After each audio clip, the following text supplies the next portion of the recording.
Hi, I'm Russ. Today I'd like to talk to you about how to adjust your cabinet doors from side to side. Let's get started. Okay, adjusting cabinet doors.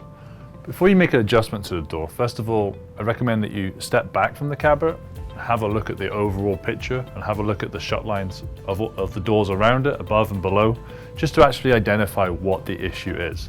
Sometimes you might notice that the door is too high or too low, or like this door here, we have quite a large gap here at the top, but as we look down the door, we can see that it's going down to almost nothing, where the door's almost rubbing. That tells me that the lower part of this door needs to adjust to the side. The doors are adjustable in 3 different ways: up, down, left to right, and they can also be adjusted in and out on opposite corners. So in order to do that, we have to go to the hinge here and make an adjustment. So what you're going to need a Phillips screwdriver, like this one. It's the number 2. And then this hinge here has a metal cover on it. Just grab it with the edge of your nail and just pop that off, like that. Put that in the cabinet. Now you want to take your screwdriver, and there is 3 locations in here of where you can adjust your hinge from. It's the first one at the front, closest towards the outside of the cabinet. This is what adjusts the bottom of the door from side to side.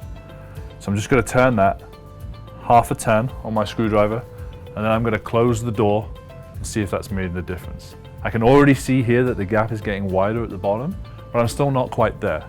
It's better to do small adjustments than doing like turning the screwdriver a couple of times. Before you know it, the door might be completely out of adjustment. You might not have been turning it the right way. So I'm just going to open that door again, take my screwdriver. It's the first slot at the front for the Phillips screwdriver. Another half a turn, close the door, checking. Starting to look good. It could do just a little bit more.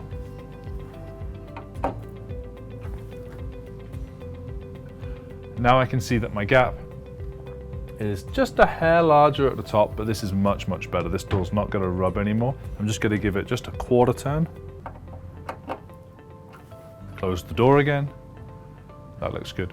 Once again, like we did at the beginning, once you've finished adjusting, you may think it looks good, but now when you need to look at the group. So then once again, you want to step back a little bit, look at the door. I'm happy with my gap now between these 2 doors.